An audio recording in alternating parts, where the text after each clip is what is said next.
A veces hay convocatorias para diferentes cosas.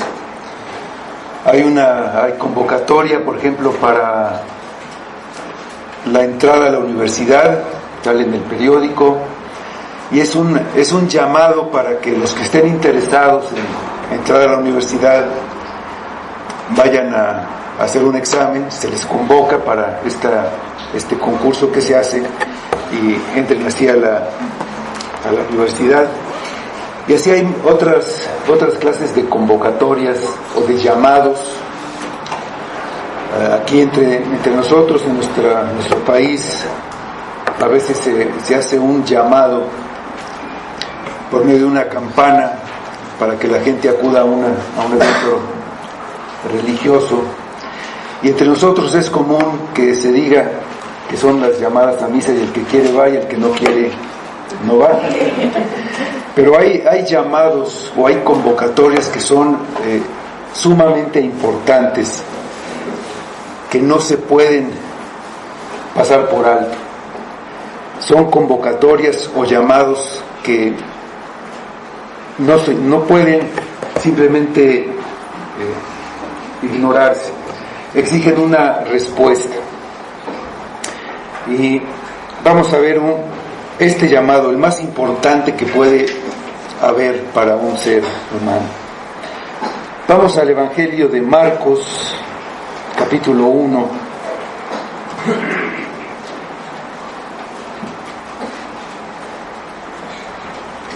Vamos al versículo 14 y vamos a tomar hasta el 20.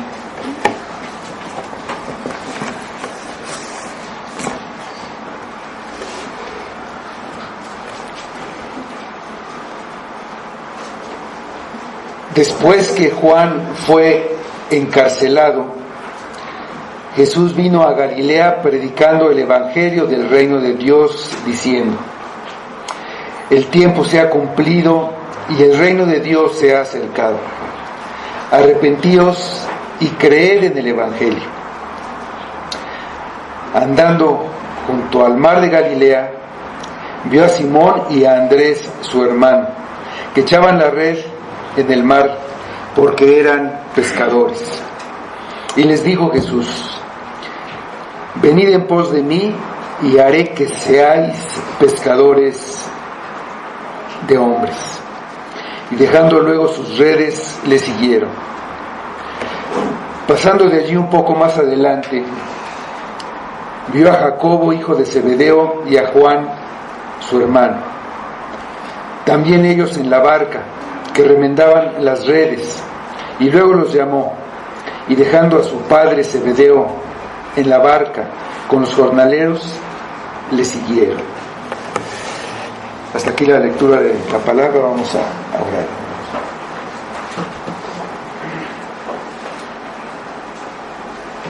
Señor, te damos nuevamente gracias por tu palabra,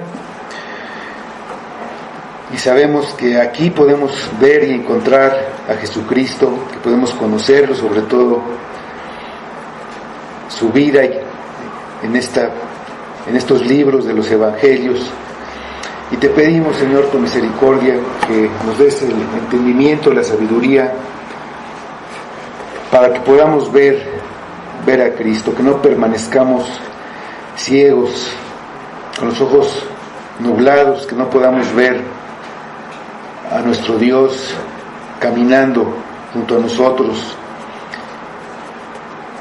ese Dios que se hizo hombre, se encarnó y estuvo aquí entre su pueblo. Estamos leyendo y estudiando esta historia, que es la historia, como la han llamado, la más maravillosa jamás contada, pero que podamos ver a esta persona de Jesucristo, que podamos ver quién es, que podamos ver lo importante que es oír su llamado y seguirlo. Y eso no lo podemos hacer sin tu poder, sin el poder de tu Espíritu, Padre. Ablanda nuestro duro corazón. Todos lo necesitamos, aún en este momento, los que pensamos que estamos cerca de ti. Danos humildad, Padre, que podamos ver esa necesidad continua que tenemos cada día y en cada paso que damos de caminar junto a Cristo. Bendice tu palabra, dale poder a tu nombre, Padre, que todo sea para tu gloria. Lo pedimos por Cristo. Amén.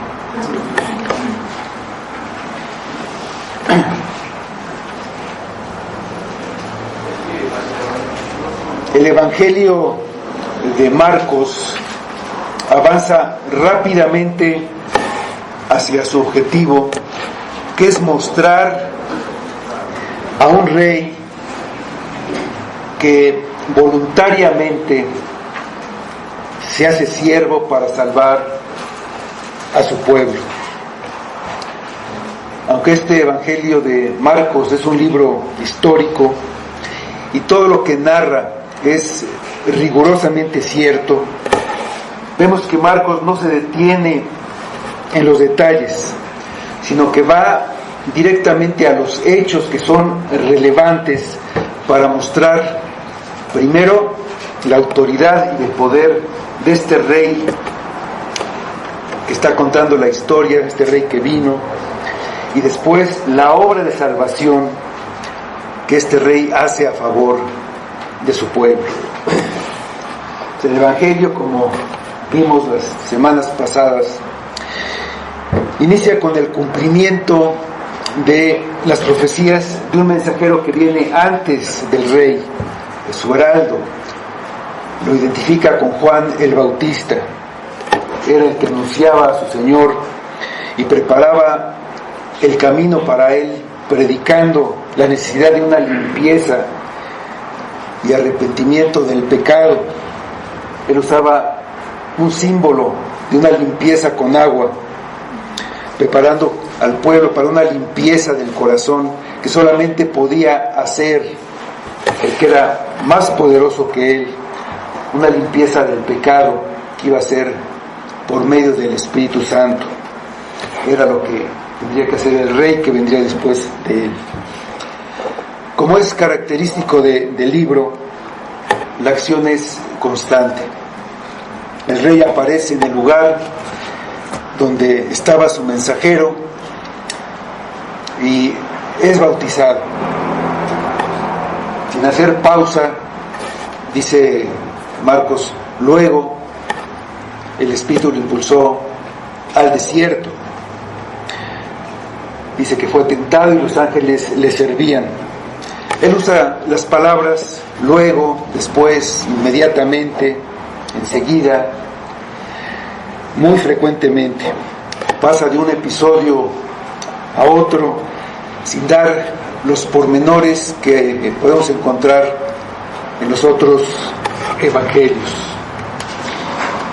Entonces, en pocas palabras cuenta la llegada del precursor del rey, pasa al bautismo del rey, la tentación en el desierto, y ya estamos en un ministerio que habla que se dio en Galilea. Pues avanza muy rápidamente, pero esto no quiere decir que el Evangelio de Marcos esté incompleto o que sea inferior en algo a los otros. Este es un libro más que nada evangelístico. Narra la vida de Jesucristo para que lo conozcamos y oigamos las mejores noticias que puede tener un hombre que está perdido y que es esclavo de un usurpador. Se puede decir de este libro lo que Juan, el apóstol Juan, dijo del suyo en su evangelio. Si se escribieran en un libro todas las cosas que hizo Jesús una por una, no cabrían en el mundo todos los libros que se habrían de escribir, pero estas se han escrito para que creáis que Jesús es el Cristo, el Hijo de Dios, y para que creyendo tengáis vida en su nombre.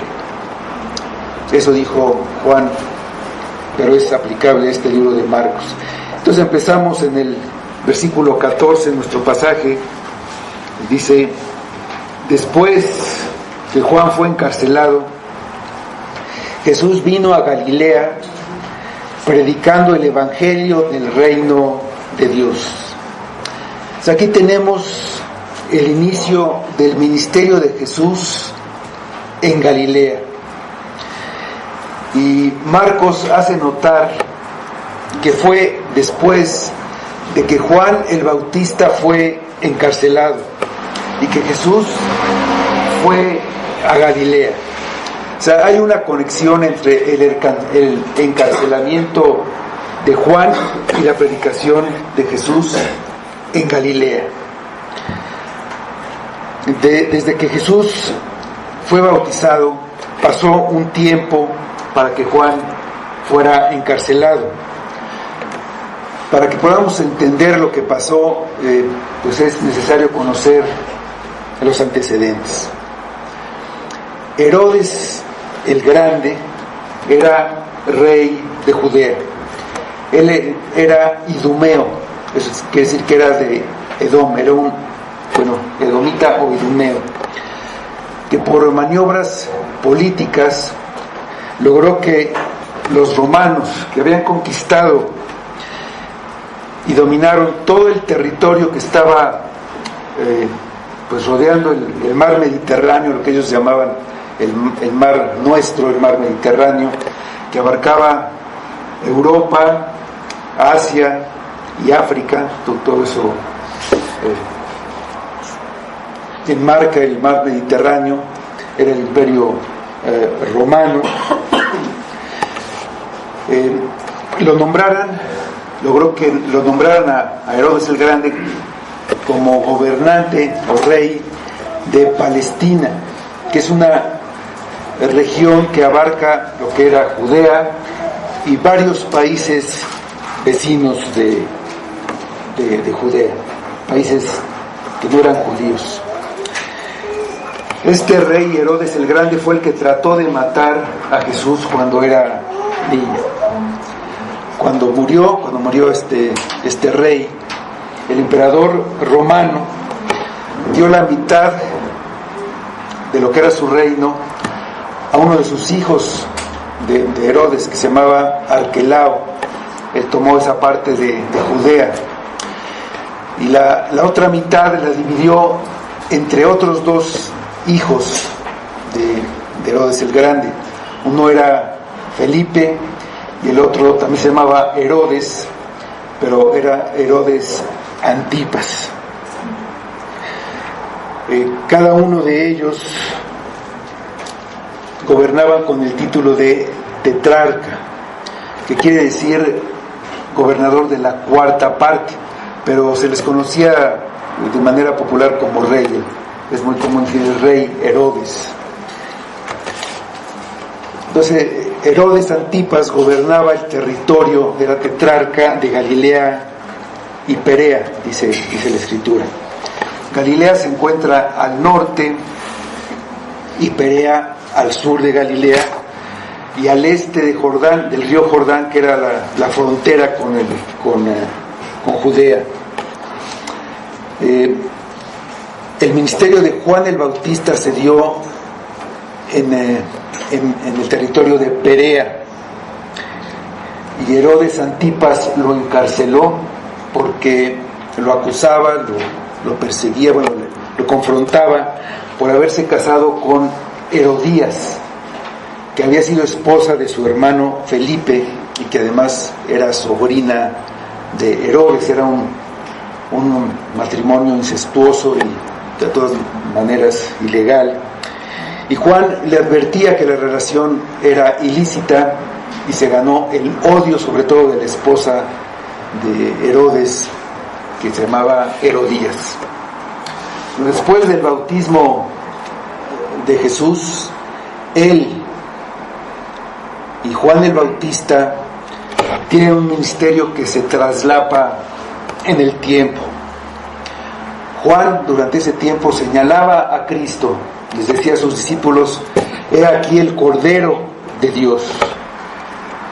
Jesús estuvo en Judea ahí en esa región junto con Juan el Bautista aproximadamente un año. Él iba a la ciudad de Jerusalén,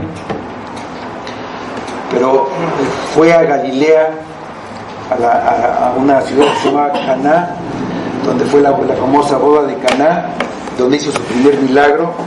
Regresó a Jerusalén, ahí limpió el templo y fue a la fiesta de Pascua en Jerusalén. Todo eso lo cuenta Juan en su Evangelio en los capítulos 2 y 3, principio del 4. En este tiempo Jesús tenía discípulos a la manera de Juan, es decir, lo oían, lo seguían, estaban con él, pero ellos se iban a su casa, no tenían un compromiso total con Jesús.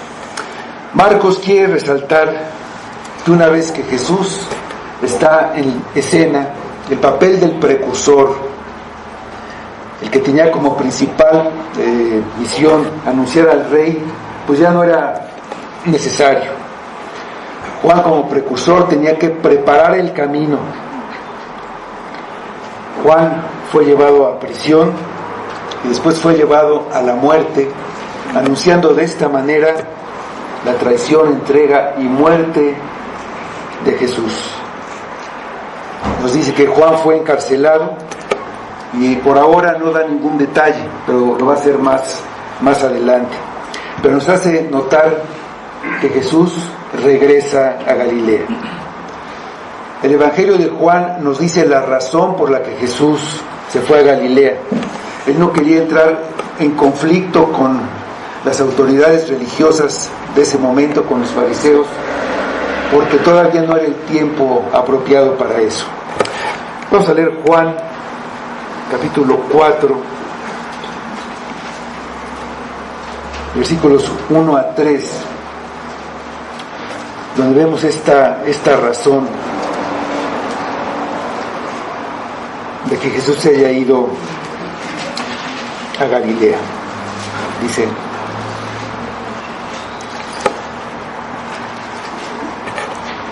cuando pues el Señor entendió que los fariseos habían oído decir: Jesús hace y bautiza más discípulos que Juan, aunque Jesús no bautizaba sino sus discípulos, salió de Judea y se fue otra vez a Galilea.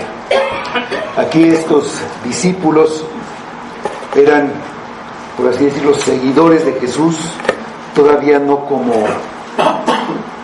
discípulos, que vamos a ver más adelante en el llamado. Jesús inició y terminó su ministerio en Galilea. La mayor parte de su ministerio, sin contar su muerte y su resurrección, que finalmente es lo más importante, pero la mayor parte se llevó a cabo en Galilea. La mayoría de sus milagros, casi toda su predicación fue en Galilea, y como vimos ahí también fue su primer milagro. Se esperaría que su ministerio se concentrara en la ciudad de Jerusalén, donde estaba el templo y donde se llevaban a cabo las actividades religiosas. Pero Jesús estaba la mayor parte del tiempo en Galilea, y dice los evangelios que él subía a Jerusalén, sobre todo cuando había una fiesta religiosa de los judíos. Jerusalén era el centro de la oposición contra Jesús. Desde ahí se enteraban lo que él hacía y enviaban espías para tratar de cazarlo en algún error para matar. Y ahí en Jerusalén finalmente sería ejecutado. A su regreso a Galilea, él deja la ciudad de Nazaret, que era la ciudad donde creció, y se fue a vivir a una ciudad que se llamaba Capernaum, una ciudad que estaba a la orilla del mar de Galilea. Este mar se le llama mar, pero es un gran lago de agua dulce, que aproximadamente mide 21 kilómetros por 13 en sus partes más anchas. y es un lugar donde hay abundante pesca. Era una actividad económica muy importante, y se fue él a vivir ahí para cumplir una profecía de Isaías, como dice Isaías, pero vamos a leerlo en Mateo, capítulo 4, versículos 12 a 16. Ahí está la profecía, pero también está esta explicación de la ciudad donde vivía ahora Jesús. Dice: cuando Jesús oyó que Juan estaba preso, volvió a Galilea, y dejando a Nazaret, vino y habitó en Capernaum, ciudad marítima, en la región de Zabulón y de Neftalí, para que se cumpliese lo dicho por el profeta Isaías cuando dijo: tierra de Zabulón y tierra de Neftalí, camino del mar, al otro lado del Jordán, Galilea de los gentiles. El pueblo asentado en tinieblas vio gran luz, y los asentados en región de sombra de muerte, luz les resplandeció.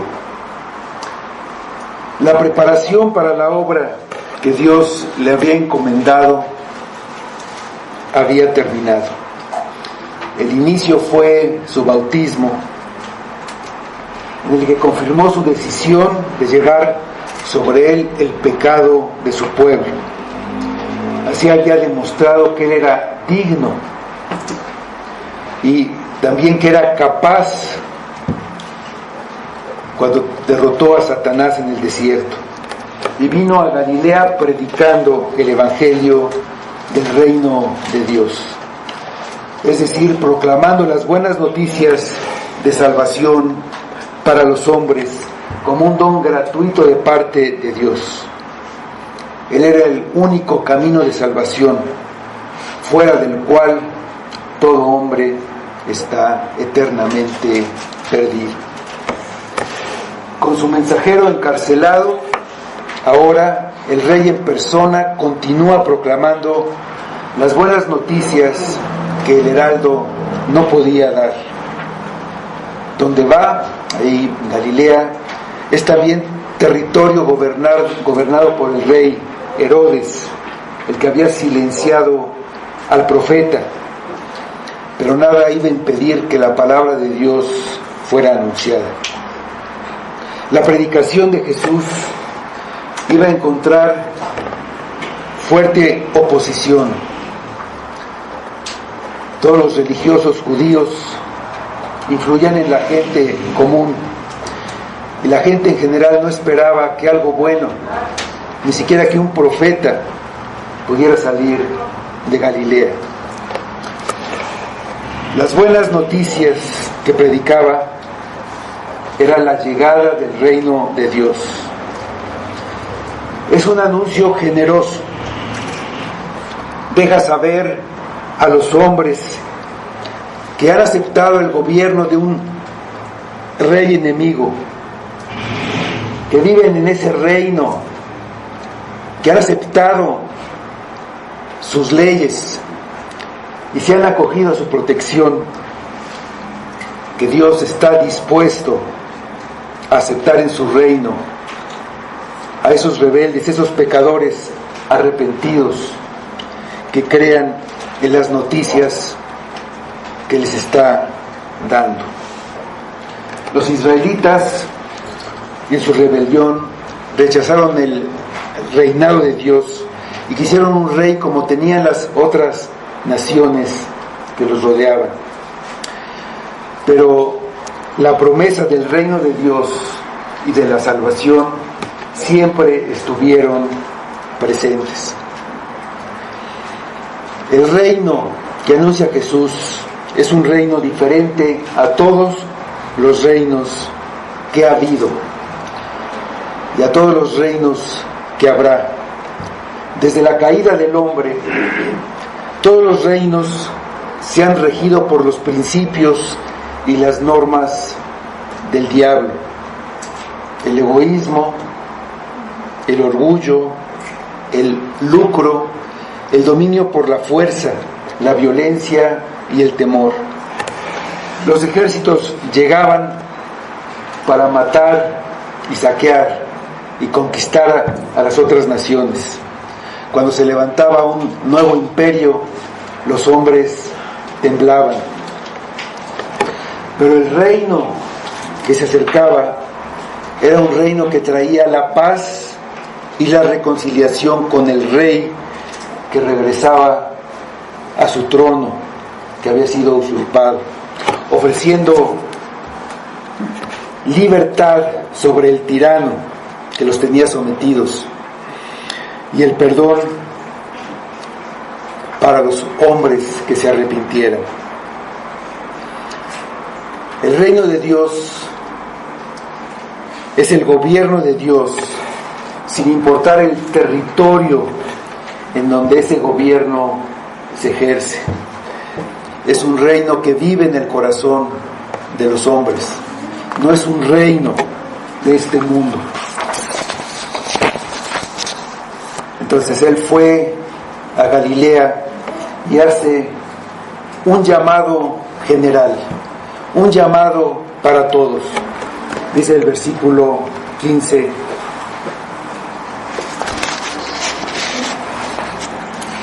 predicando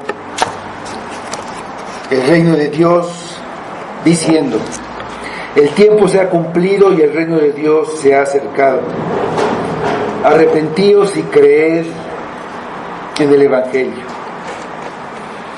El tiempo que Dios había ordenado desde la eternidad había llegado. Había sido necesaria una larga preparación para que con la revelación progresiva que Dios daba al hombre, diera todo el cumplimiento. Todo se estaba cumpliendo.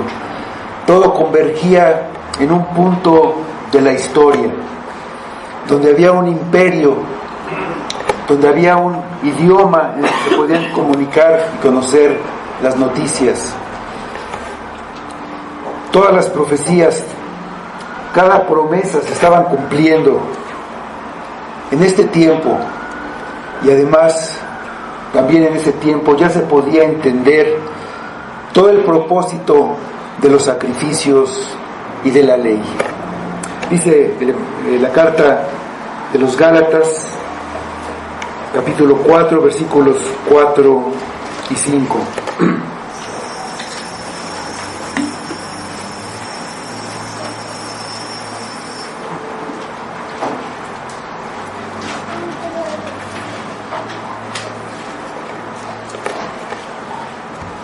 Gálatas 4, 4 y 5 dice: pero cuando vino el cumplimiento del tiempo, Dios envió a su Hijo, nacido de mujer y nacido bajo la ley, para que redimiese a los que estaban bajo la ley, a fin de que recibiésemos la adopción de hijos. Cuando vino el cumplimiento del tiempo, Jesús decía: el tiempo se ha cumplido. Ese tiempo llegó. El rey empezaba a cumplir la misión para la que había venido. Estaba ya en medio de su pueblo. Dentro de poco tiempo su obra en la cruz y su triunfo con su resurrección quedarían puesto el cimiento del nuevo reino. La gracia de Dios empezaba a manifestar a todos los hombres. Las buenas noticias se resumen en una doble exhortación: arrepentíos y creed, señalando la responsabilidad que tienen todos los hombres. Ellos pueden entrar en el reino confesando su pecado y volviéndose al Rey Salvador, poniendo en Él toda su confianza. Es una convocatoria, es un llamado que no puede ser ignorado, ni entonces ni ahora. El tiempo se ha cumplido. Arrepiéntete y cree en el Evangelio. Todos somos llamados a creer en Jesús, el Hijo de Dios, pero no todos lo harán. Todos somos llamados a arrepentirnos y a ponernos en cuenta con Dios, pero no todos lo harán. Muchos querrán permanecer en el reino al que han pertenecido toda su vida. Están satisfechos con su manera de vivir. No pueden pensar, ni siquiera se dan cuenta de que viven en la esclavitud y que las cosas por las que viven son temporales. No quieren pensar que un día estas cosas habrán pasado y que entonces tendrán que presentarse ante el Rey que despreciaron para un juicio en el que serán condenados por su traición. La oferta de paz, de reconciliación y de perdón gratuito habrá terminado, y los que no quisieron aceptarla tendrán que enfrentar la justa indignación del Rey contra su rebelión. Deben ponerse de acuerdo con su adversario pronto, cuando todavía están con él en el camino. El Rey es su adversario, antes de que sean condenados en el juicio y echados en una cárcel eterna. Dios está enojado, está airado, lleno de ira contra el pecador que no se quiere arrepentir y que sigue en su camino de desobediencia. Cobrará venganza en contra de todos sus agravios. Es el Salmo 7, del 11 al 13.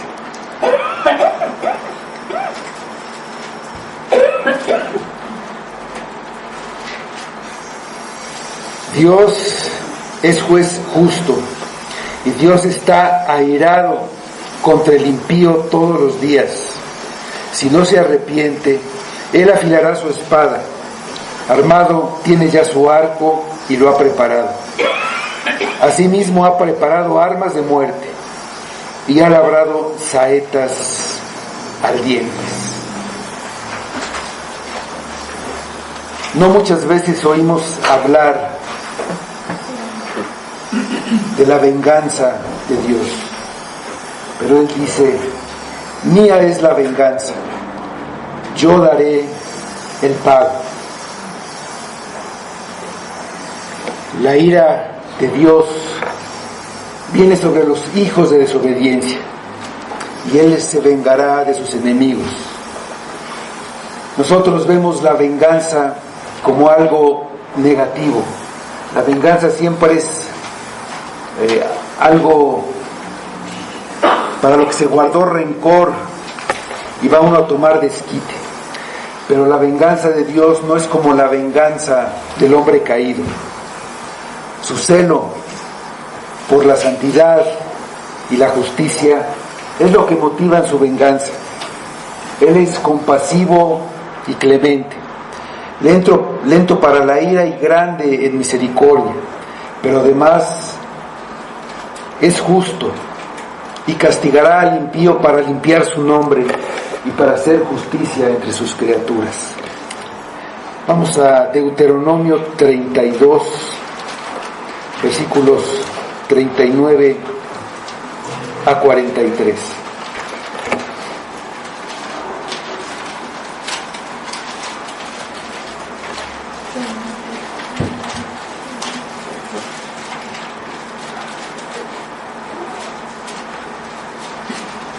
Deuteronomio 32, 39 a 43. Ved ahora que yo soy, y no hay dioses conmigo. Yo hago morir y yo hago vivir. Yo hiero y yo sano, y no hay quien pueda librar de mi mano. Porque yo alzaré a los cielos mi mano y diré: vivo yo para siempre. Si afilare mi reluciente espada y echare mano de juicio, yo tomaré venganza de mis enemigos y daré la retribución a los que me aborrecen. Embriagaré de sangre mis saetas y mi espada devorará carne, en la sangre de los muertos y de los cautivos, en las cabezas de larga cabellera del enemigo. Alabad naciones a su pueblo, porque él vengará la sangre de sus siervos y tomará venganza de sus enemigos y hará expiación por la tierra de su pueblo. La venganza de Dios es por su pueblo, porque el rey usurpador y sus seguidores han afrentado, han oprimido a su pueblo. Él viene a hacer una oferta. Su bondad y misericordia no deben ser despreciados. Los que no aceptan su oferta están declarando que son sus enemigos, que han puesto en su lugar a otro rey, que han puesto en su lugar al ídolo al que sirven. Dejaron a Dios, lo abandonaron, lo tuvieron por mentiroso, no quieren creer el anuncio que les está dando, no creen que cumpla sus promesas, no creen que tenga ese poder para librarlos. Están diciendo que quieren seguir desobedeciendo su ley porque no confían en Él, porque hay cosas que para ellos son más valiosas. Han sido desleales, han recibido mucho por la gracia de Dios, pero aman más a su pecado. Dice Jeremías en el capítulo 5, versículos 7 a 9.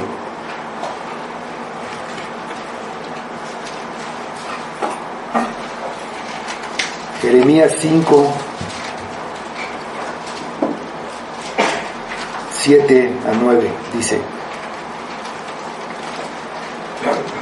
¿Cómo te he de perdonar esto? Sus hijos me dejaron y juraron por lo que no es Dios. Los sacié y adulteraron, y en casa de rameras se juntaron en compañías, como caballos bien alimentados, cada cual relinchaba tras la mujer de su prójimo. ¿No había de castigar esto, dijo Jehová, de una nación como esta? ¿No se había de vengar mi alma? ¿Dónde estás tú? Cuando se llegue el fin del tiempo, cuando se acabe tu tiempo y llegues al final de tu camino, lo que importará no será lo que acumulaste, ni lo que lograste, ni lo feliz que piensas que fuiste, ni si se puede decir algo bueno de ti, sino lo único que importará es si entraste al reino de Dios o estás fuera, si creíste o no, si te arrepentiste o no. Creer es un acto de humildad. Necesitas reconocer que estás perdido y que necesitas desesperadamente un Salvador. Los que se consideran sanos no creen que necesiten ir al médico. Creer el Evangelio es convencerte de que el perdón que necesitas está en Cristo y confiar en Él, esperar en Él. Hay cosas que dices que no se pueden ver, pero son verdad. No puedes ver el aire, pero sabes que existe. La prueba es que respiras, lo puedes sentir, puedes ver cómo mueve las hojas de los árboles. No puedes esperar que que Dios se te aparezca y te haga un gran milagro y te diga, ya ves, aquí está la prueba, cree en mí. Eso era lo que le pedían a Jesús para creer en Él. Y Él había hecho grandes milagros y los vieron, pero no creían porque no querían creer. La fe no es solo saber que es verdad todo lo que el Señor nos ha revelado en su palabra, sino también la confianza que el Espíritu infunde en nuestro corazón, que nos da la seguridad de que Dios perdona nuestros pecados, nos da la justicia de Cristo y la vida eterna solo por gracia y solamente por los méritos de Jesús. Una persona recibe un mensaje solamente cuando lo cree y actúa en consecuencia. Si lo ha oído y no hace nada, no lo ha recibido, no lo ha creído. Si te dicen que el edificio donde estás se está incendiando y sigues muy tranquilo haciendo lo que estabas haciendo, significa que aunque oíste el aviso, no lo creíste. Si oyes el Evangelio y sigues igual y pides pruebas, es que no has creído. Tienes una prueba de la verdad del Evangelio en la creación. Tu propia existencia es una prueba. Tu propia corrupción y maldad, tu amor por el pecado, es una prueba irrefutable. Si no crees, es porque no quieres creer. Crees lo que tú quieres creer. Me preguntaban que qué era lo que yo quería creer. Yo quería creer una mentira, pero llegó el momento en que lo que quise creer era solamente lo que es verdad. Quería creer la verdad. Y esa es la diferencia. El profeta Elías estaba frente a 300 profetas de Baal y el pueblo estaba siendo testigo. Y el pueblo quería creer la mentira, quería creer a Baal, hasta que vieron el poder de Dios. Y les dijo Elías, si Baal es el Dios, síganlo. Si Jehová es el Dios, síganlo. Sigan la verdad. Y el pueblo dijo, Jehová es el Dios. No importa lo que digan los profetas de Baal, no importa lo que digan los sabios, lo que quieres, lo que debes creer es la verdad. Y hay pruebas de que es verdad. Si no crees, es porque no quieres creer. No digas, no puedo creer. Es una excusa demasiado burda. No quieres creer porque no quieres aceptar al Rey y quieres seguir viviendo según tus propias reglas. Amas demasiado la suciedad y no quieres dejarla. Quieres vivir en el pecado al que amas. Hay cosas que no quieres dejar y hay cosas que anhelas hacer y que tú sabes que no debes hacer, y por eso dices, no puedo creer. Clama a Dios que te conceda el arrepentimiento, para que al final no te encuentres fuera del reino. Ahí será el lloro y el crujir de dientes. Ese es el llamado general, el llamado para todos, el llamado para ti, que no quieres creer, el llamado para ti, que crees solamente porque te conviene, porque no quieres ir al infierno, pero no amas, no conoces, no has visto, no has oído el llamado de Jesús. Después de ese llamado, viene un llamado personal. Versículos 16 a 20 de nuestro pasaje.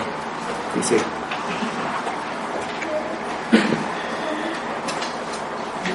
andando junto al mar de Galilea, vio a Simón y a Andrés su hermano, que echaban la red en el mar porque eran pescadores. Y les dijo Jesús: venid en pos de mí y haré que seáis pescadores de hombres. Y dejando luego sus redes, le siguieron. Pasando de allí un poco más adelante, vio a Jacobo, hijo de Zebedeo, y a Juan su hermano, también ellos en la barca que remendaban las redes. Y luego los llamó, y dejando a su padre Zebedeo en la barca con los jornaleros, le siguieron. En el mar de Galilea, que era un mar, lago bastante grande, había muchos pescadores. La técnica que usaban para pescar era lanzar una red al aire para que se extendiera, una red de forma redonda, circular, de aproximadamente 4 metros de diámetro, para que así se extendiera, cayera sobre el agua, sobre la superficie del mar, y tenía unos pesos, unos plomos atados alrededor para que esta red se hundiera y todo lo que estaba bajo la red, los peces quedaban atrapados debajo. Tenía además una cuerda también alrededor para cerrarla.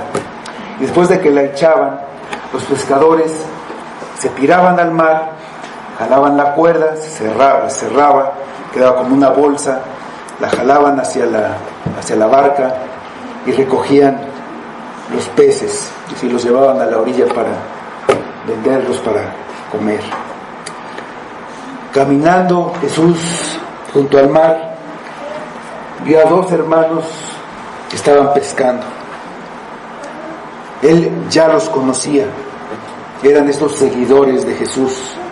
Andrés estaba con Juan el Bautista cuando dijo: he aquí el Cordero de Dios. Él, dice el Evangelio de Juan, fue junto con otro discípulo, siguieron a Jesús. Otro discípulo de Juan el Bautista también fue con Andrés, y estuvieron con Jesús todo aquel día. Y el día siguiente Andrés fue con su hermano Pedro, los llevó con Jesús, dice el Evangelio de Juan. Entonces ellos tuvieron contacto con Jesús, lo oían, lo escuchaban, pero ellos iban a su casa, seguían sus actividades. Vemos que seguían trabajando, seguían pescando, pero en esta ocasión que estaban en el mar, fueron llamados para un encargo específico y fueron llamados para entregar su vida por el Rey. Jesús les dijo: haré que sean pescadores de hombres, o los convertiré en pescadores de hombres. En lugar de echar las redes en el mar, predicarían el Evangelio para reunir hombres que entraran en el reino de Dios. Tendrían un tiempo de aprendizaje. Debían ser preparados para este trabajo, para que se hicieran pescadores de hombres, lo que todavía no eran. Era un llamado para estar con Él, no solamente para ser oidores, sino para ser sus discípulos. Y más que eso, para ellos era un llamado para que se convirtieran en apóstoles, para que fueran testigos desde el bautismo que recibió de Juan hasta su resurrección y hasta la ascensión de Cristo. Ese es el requisito que debían cumplir los apóstoles, llamados y enviados personalmente por Jesucristo. Es una de las razones por las que no puede haber apóstoles en estos días. Más adelante vio a Jacobo y a Juan, también pescadores, que estaban en la barca, que estaban remendando las redes. Era algo muy necesario e importante para el trabajo que hacían, para que pudieran ser productivos. También los llamó. Dejaron lo que estaban haciendo, dejaron su trabajo, dejaron a su padre y lo siguieron. Podemos pensar que para ellos era cosa poco importante, que no fue mucho lo que dejaron, pero no es así. Ellos eran propietarios de las barcas. Esas barcas las usaron en el ministerio de Jesús para apoyarlo. Dice Marcos más adelante en su evangelio, en 3:9, dice: y dijo a sus discípulos que le tuviesen siempre lista la barca a causa del gentío, para que no le oprimiesen. Pues Jesús muchas veces se subía en la barca y desde ahí enseñaba. En la barca la usaban para trasladarse, y había barcas, habla de 2 barcas que iban, ¿sí? Entonces tenían barcas, no eran así nada más jornaleros. Se dice que Pedro, habla de Pedro más adelante, tenía una casa en Capernaum donde estaba su suegra. O sea, tenían cierta prosperidad económica, aunque no tuvieran instrucción. El padre de Juan y de Jacobo, que dice que tenía una barca y tenía trabajadores, tenía jornaleros que lo ayudaban. Pero al llamado de Jesús lo dejaron todo para seguirlo. Este llamado para seguir a Cristo es un llamado para no dejarlo nunca. A partir de este momento que los llama, en el libro de Marcos, los discípulos siempre están con Jesús. Aunque el llamado para ellos fue un llamado único, en el sentido que los llamó para ser sus apóstoles, es igual al llamado que hace a todos los seguidores de Jesús. Es un llamado de dejarlo todo y seguirlo a Él. Es un llamado para no dejarlo nunca. Es un llamado a comprometerse con Cristo. En otras partes dice, es un llamado a poner las manos sobre el arado y avanzar, y nunca volver la vista atrás. Lo primero que vemos en este llamado es que es un llamado soberano. Había cientos, si no es que miles de pescadores, y Jesús los llamó precisamente a ellos, de entre todos esos que había ahí en ese lugar. Los vio, no había en ellos nada extraordinario. Había sin duda otros más preparados, pero Él quiso llamarlos a ellos. Desde el punto de vista humano, hubiera sido mejor llamar a levitas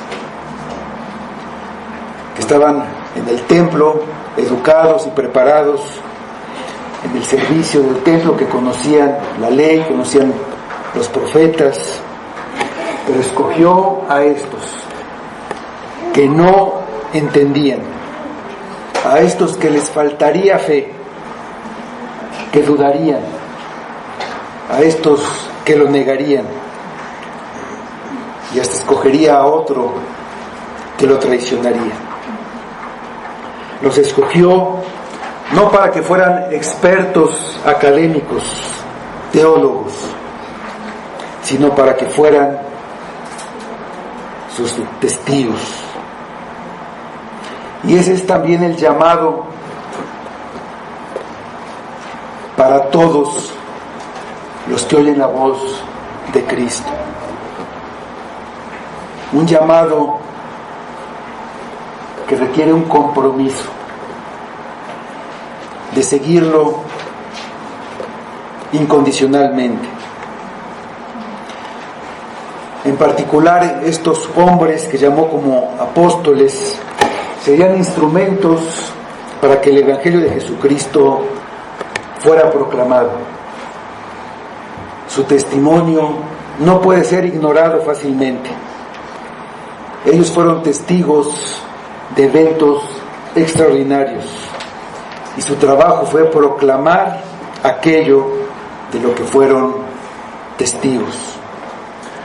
Los discípulos de Jesús viajaron por el mundo no solo diciendo lo que habían visto y oído, sino que también se encargaron, guiados por el Espíritu Santo, que les encargó de recordarles todo lo que Jesús les había enseñado, que esta historia y todo lo que les había dicho quedara por escrito, con precisión y cuidado, para que este llamado llegara hasta ti. El llamado no es para unirse a una causa o a una manera de pensar. Los rabinos tenían discípulos, pero eran los estudiantes los que escogían al maestro. Había rabinos que estaban enseñando y los discípulos llegaban a su alrededor, se sentaban a escuchar. Pero Jesús los escogió a ellos. Dice: no me escogisteis vosotros a mí, sino yo los escogí a ustedes. Los discípulos de los rabinos estaban comprometidos con las enseñanzas de la Torá, la religión judía, las doctrinas del judaísmo. Pero los discípulos de Jesús están comprometidos con la persona de Jesucristo.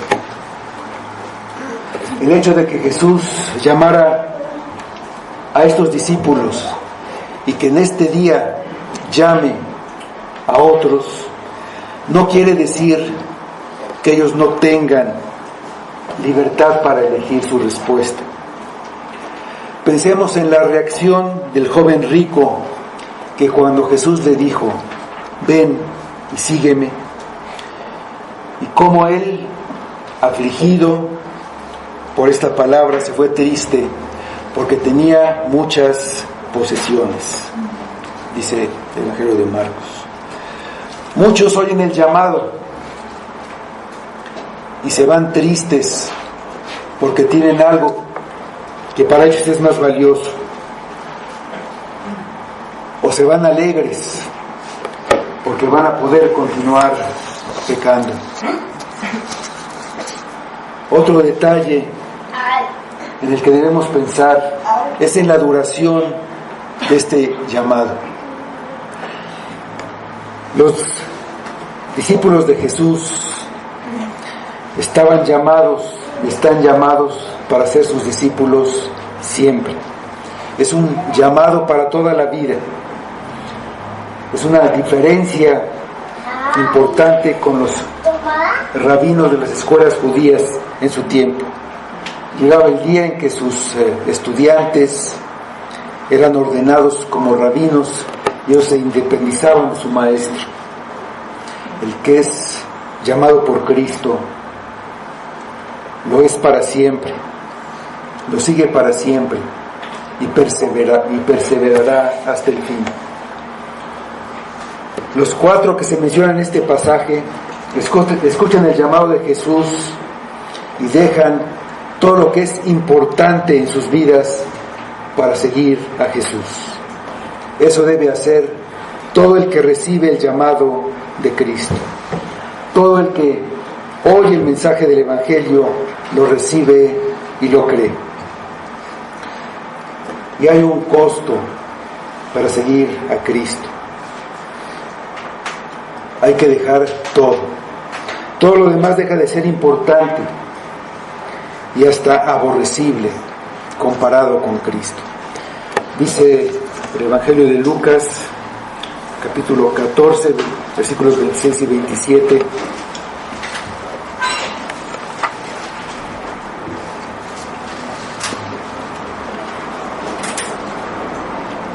Si alguno viene a mí y no aborrece a su padre y madre y mujer e hijos y hermanas y hermanos y hermanas y aún también su propia vida, no puede ser mi discípulo.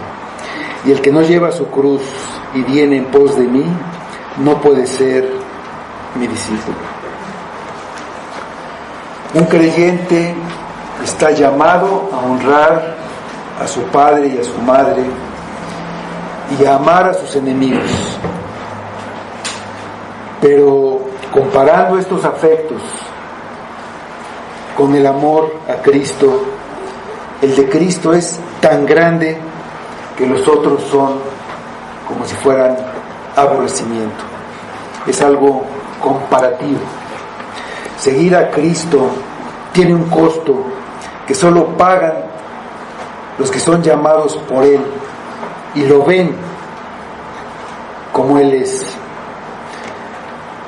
Ver a Cristo, verlo verdaderamente, no puede ser resistido. Verlo llamándote y darle la espalda demuestra una falta de sensatez tremenda. El que ve a Cristo como es y entiende quién es Él, no puede seguir igual. Todo lo que es valioso aquí en este mundo es basura, es aborrecible. Aún la misma vida en nada se compara con el reino de Cristo, con entrar en este reino y ser libre para servirle. La llegada del reino de Dios que anunció Jesús transforma la existencia humana, estableciendo nuevas prioridades en la vida de cada persona que lo acepta por fe. Vamos a orar.